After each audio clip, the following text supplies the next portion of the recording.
Assalamualaikum warahmatullahi wabarakatuh. Waalaikumsalam warahmatullahi wabarakatuh. Apa kabar teman-teman semua? Bertemu saya lagi dengan saya di channel ini.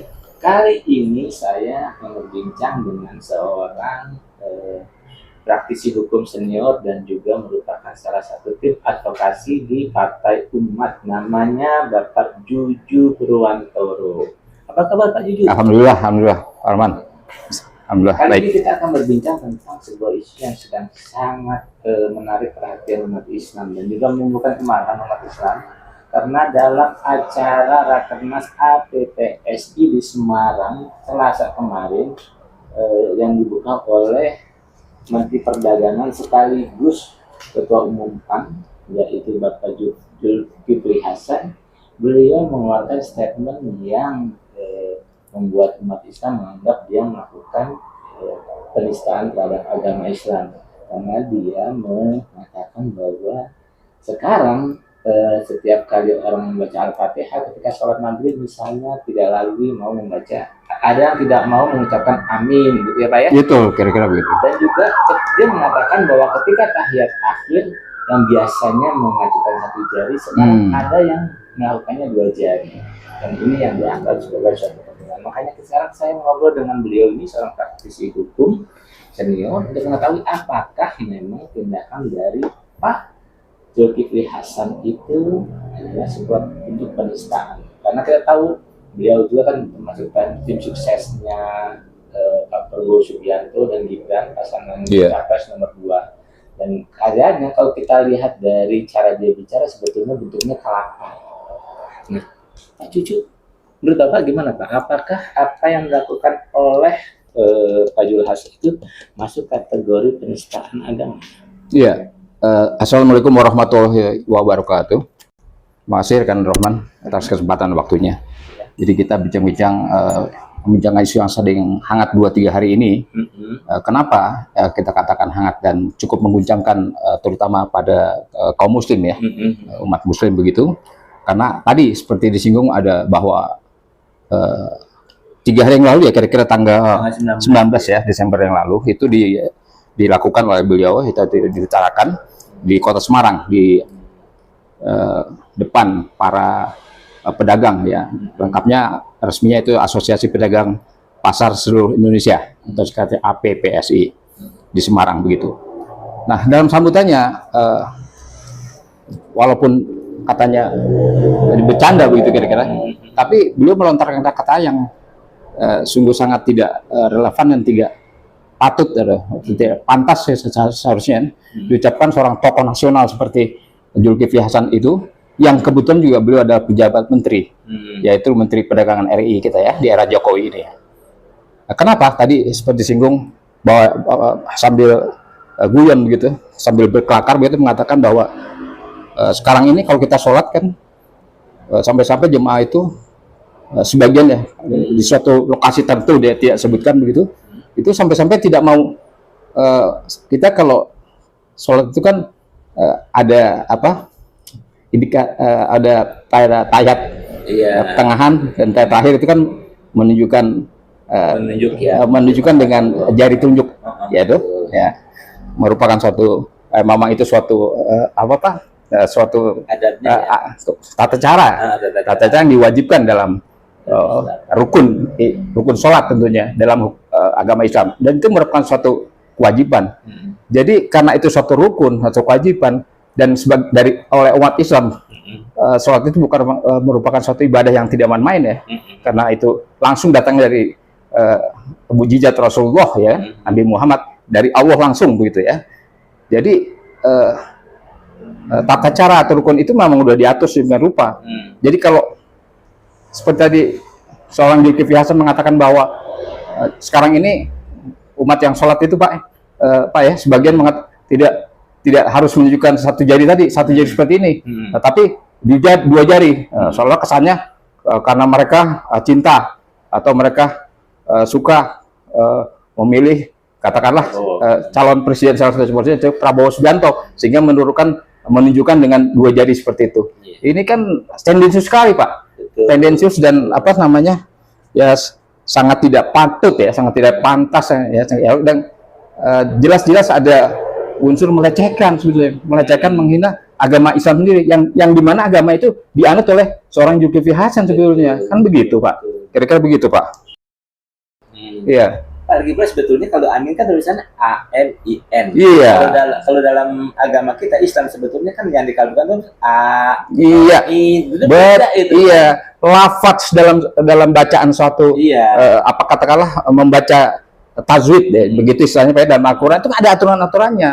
Seperti tadi Pak Roman sebutkan, pengertian amin itu kabulkanlah doa kami, permohonan kami, itu panjang. Amin, minnya panjang juga, demikian.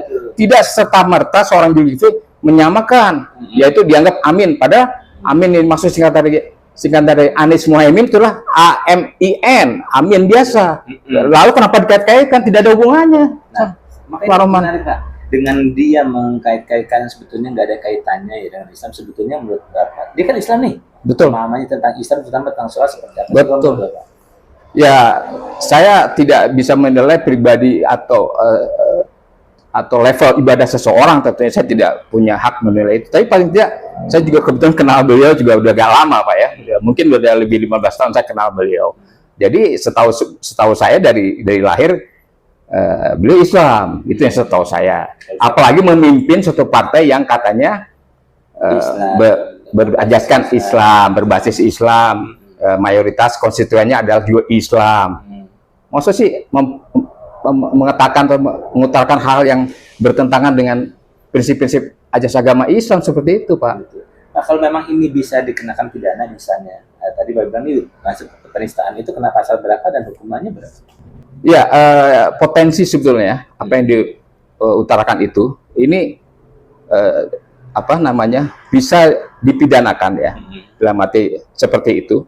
Dan unsurnya atau ajasnya yang apa yang dilakukan oleh seorang Zulkifli itu adalah bersifat pidana umum Pak, bersifat pidana umum.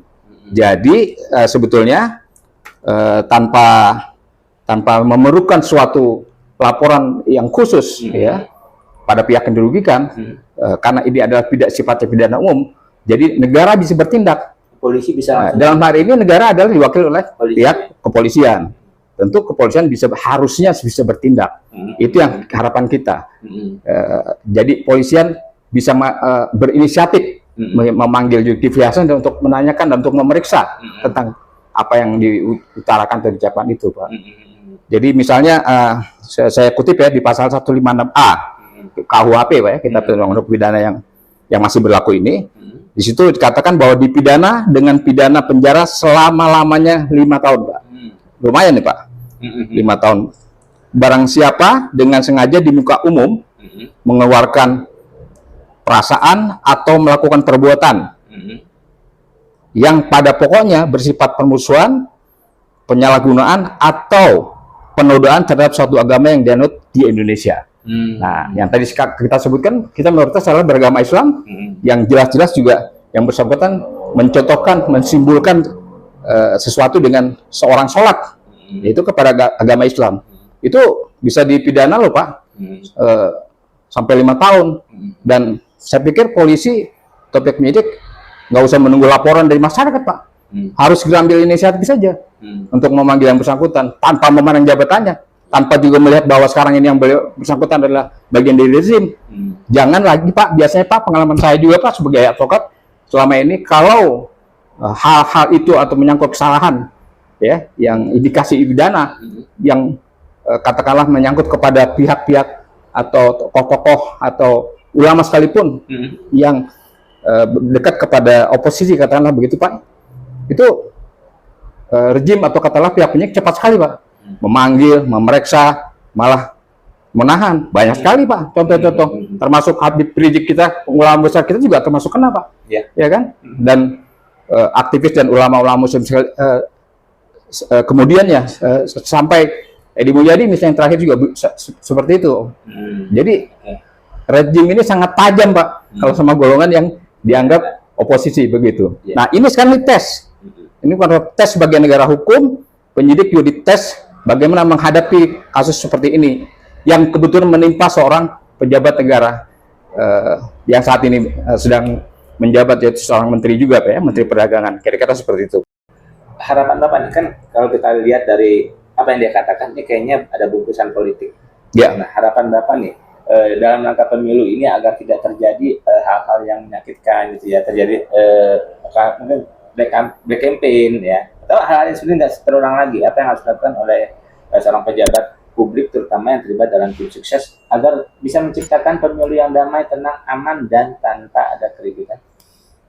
Ya, sebetulnya di KPU sendiri, peraturan KPU yang masih lama, yang berlaku masih 2007 itu adalah memang siapapun atau terutama para peserta pemilihan umum, dalam hal ini apakah pilpres, pilihan presiden maupun pemilihan legislatif, anggota legislatif itu sangat tidak diizinkan, atau tidak diperbolehkan atau dilarang ya melakukan melakukan kampanye sesuatu yang bersifat atau berbau sara, ya, saga, suku, agama, ras dan antar golongan seperti itu. Itu sudah jelas diatur dalam peraturan KPU itu, termasuk undang-undang pemilu juga ya Pak ya. Oleh karenanya kita sebagai siapapun mereka, apakah sebagai calon presiden, tim capres misalnya, kemudian tim anggota legislatif misalnya, apakah DPR atau DPRD gitu, seperti itu. Jadi harus berhati-hatilah menghindari hal seperti itu yang sangat peka ya terhadap hal yang bersifat sara tadi itu sudah karena akan menimbulkan sangat mungkin menimbulkan perpecahan ya dan ketidak kompakan di antara warga masyarakat seperti itu Pak. Nah teman-teman sekalian, demikianlah berbincang-bincang saya dengan Bapak Juju Purwantoro. Tapi memang bagi siapapun ya yang memang sedang terlibat dalam kontestasi politik, iya, Pak, ya, betul. Ciptakanlah pemilu yang tenang, tidak perlu membawa unsur sara, dan mudah-mudahan ini juga bisa jadi pelajaran. Karena bagaimanapun sebetulnya ketika orang memilih, pasti dia akan melihat calon yang punya gagasan ya Pak. Iya. Bukan calon yang menjelek-jelekan orang, bukan calon yang tidak memiliki kualitas tapi dipaksakan gitu ya Pak. Apalagi menarik-narik membawa unsur tadi agama, kepercayaan, yang tidak perlu hal seperti itu. Gagasan tadi itu lebih penting kan, yang konkret, yang bukan cuma janji-janji melulu. Kan banyak berjanji Pak, calonnya sekarang pun juga janji terus Pak, 3 periode calon presiden janji saja, tapi nggak jelas juga kan begitu. Iya benar. Jangan terjadi lagi lah seperti itu. Betul. Nah teman-teman, mudah-mudahan perbincangan ini bermanfaat. Kita bertemu lagi pada perbincangan berikutnya. Terima kasih Pak Juju. Terima kasih. Ya. Assalamualaikum warahmatullahi wabarakatuh. Waalaikumsalam warahmatullahi wabarakatuh.